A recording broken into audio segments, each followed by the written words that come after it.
कुछ technical glitch आ गया था, तो वहाँ से हम कंटिन्यू करते हैं।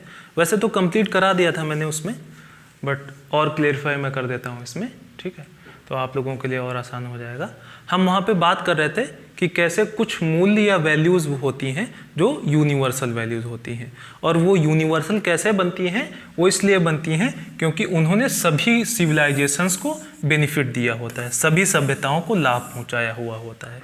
वहाँ पे हम इंडिया और चाइना के एग्जाम्पल से समझ रहे थे कि कैसे अगर इंडिया और चाइना दोनों पीस को वैल्यू बनाएंगे, पीस को इम्पोर्टेंस देंगे, शांति को इम्पोर्टेंस देंगे, तो वॉर नहीं होगा, और वॉर नहीं होगा तो ना ही डेथ होगी, और ट्रेड कंटिन्यू करेगा। अल्टीमेटली इनको भी बेनिफिट होगा पीस से और इनको भी बेनिफिट होगा पीस से।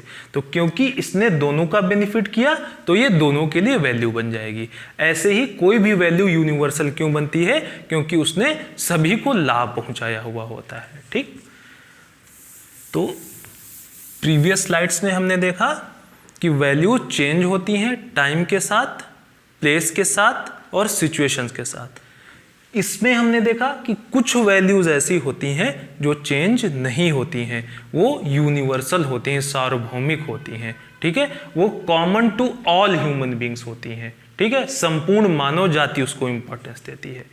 लेकिन होता ये है कि हमारे समाज में जो हमारी सोसाइटी है, वर्ल्ड है, विश्व है, उसमें बहुत ज़्यादा क्या है, डाइवर्सिटी है, विविधता है।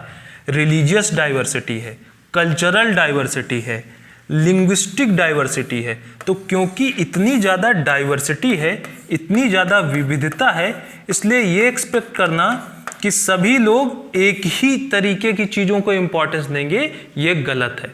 तो इस डाइवर्सिटी के कारण क्या होता है, जो वैल्यूज हो जाती हैं, वैल्यूज होते हैं, मूल्य होते हैं, वो डिफर हो जाते हैं, बदल जाते हैं। ठीक है, तो ये हमारा कंक्लूजन रहेगा। कंक्लूजन क्या रहेगा, कुछ वैल्यूज ऐसी होती हैं जो टाइम, प्लेस और सिचुएशन के साथ साथ बदल जाती हैं। फिर कुछ कोर वैल्यूज ऐसी होती हैं जो यूनिवर्सल होती हैं। वो यूनिवर्सल इसलिए होती हैं क्योंकि उसने सभी को बेनिफिट पहुंचाया हुआ होता है।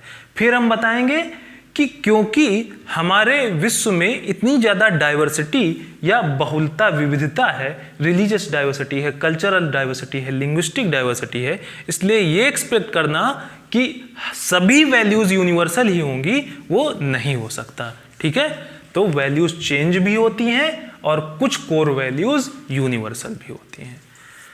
तो आज के लेक्चर में इतना ही रखता हूँ।